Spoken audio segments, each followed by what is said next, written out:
안녕하십니까 오마이TV 시청자 여러분, 박정호입니다. 저는 지금 국회 국토위 국정감사장 앞에 나와 있는데요. 지금 제 옆에 국회에서 자주 볼 수 없는 분이 나와 계십니다. 그래서 제가 지나가던 이재명 시장님을 붙잡고 좀 말씀 좀 여쭙게 됐는데요. 제 옆에 이재명 성남시장님 나와 계십니다. 안녕하세요. 네, 반갑습니다. 네, 국회에서 뵙는 거는 정말 오랜만인 것 같은데요. 저희 어제부터 오늘 국정감사에 증인으로 불려다니고 있습니다. 그러게요. 네. 저희 시청자분들께 인사 말씀부터 잠깐 해주세요. 네, 우리 오마이뉴스 우리 청취자 또 시청자 여러분 반갑습니다. 우리가 분명하게 얘기할 거는 세상의 잘못된 부분들을 분명하게 지적하고, 근데 그걸 또 고쳐 나가는 것도 우리 일이기 때문에 오마이뉴스나 또 저나 사실 같은 일을 하고 있다고 생각합니다. 정말 요즘에 핫한 정말 정치인 그리고 어떻게 보면 대선 주자로 지금 주목을 받고 있습니다. 네. 자, 제가 현안 관련해서 몇 말씀만 여쭤볼게요.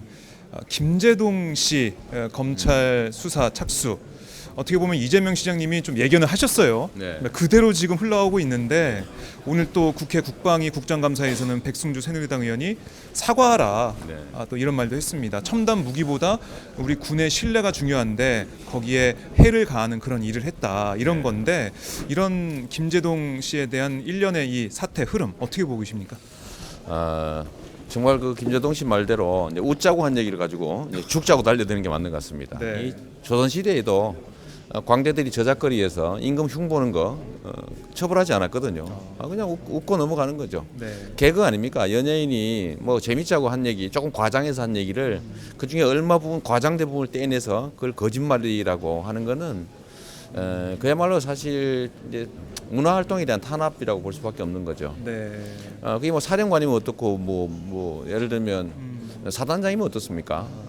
또 예를 들면 그게 뭐 3일이었든 13일이었든 뭐가 중요하며 네. 영창이냐 뭐 군기 교육대냐 그런 게 뭐 중요하겠어요. 네. 여하간 군 장성들이 그 사병들 동원해 가지고 그 업무에서 벗어나는 네. 사적 활동 벌인 게 맞고, 본질이 따로 있는데. 그러면서 예를 들면 사병들 괴롭히고 힘들게 한 건 사실인데 네. 그 얘기를 좀 과장했다고 해서 그걸 엎어버리고 그 중에 과장된 부분만 떼서 거짓말을 해서 군의 사기를 뭐 떨어뜨렸다고 네, 네. 하는 거 아닙니까? 예.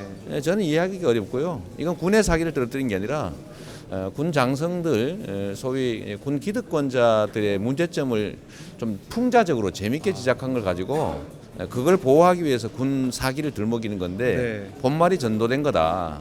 진짜 줄기는 군이 사병들을 군 지휘관들이 사병들을 그야말로 사적으로 이용하고 있다는 거, 그거 지적을 한 거 아니에요. 네. 그걸 뭐 엄중하게 받아들여야지 그중에 일부를 떼서 마치 군을 폄하한 것처럼 얘기하는데, 저는 군을 폄하한 게 아니라 그런 지적들을 통해서 군 지휘관들이 사병들을 사적으로 이렇게 이용하고 하는 것들을 고쳐야 진짜 군이 정예화되고 네. 군의 사기가 올라간다. 지휘관의 사기가 중요한 게 아니고 그렇죠. 병사들의 사기가 중요한 거 아닙니까? 근데 이거 정말 잘못된 거죠. 네. 저는 이거 정부 이번 조치에 대해서 제가 500원 걸었지 않습니까? 네. 분명히 어떻게 애국단체가 고발하고 네. 검찰이 수사하고 네. 딱 그대로 되고 그러면서 있어요. 이걸 이제 거짓말쟁이로 몰고 네. 그야말로 다큐도 아닌 거를 다큐처럼 분석하는 이런 참 웃기는 일이 벌어지고 있는데, 네. 제가 예상한 대로 되는 거 안 됐으면 좋겠던데 참 답답합니다. 그렇게 되고 있는데요. 정말 웃고 넘어가자고요. 네, 알겠습니다. 웃자고 한 얘기인데 좀 죽자고 달려들고 있는 이 현실, 검찰이 수사도 하고 있다, 착수했다, 이런 얘기 하고 있는데요. 이것도 한번 연관돼서 여쭤보겠습니다.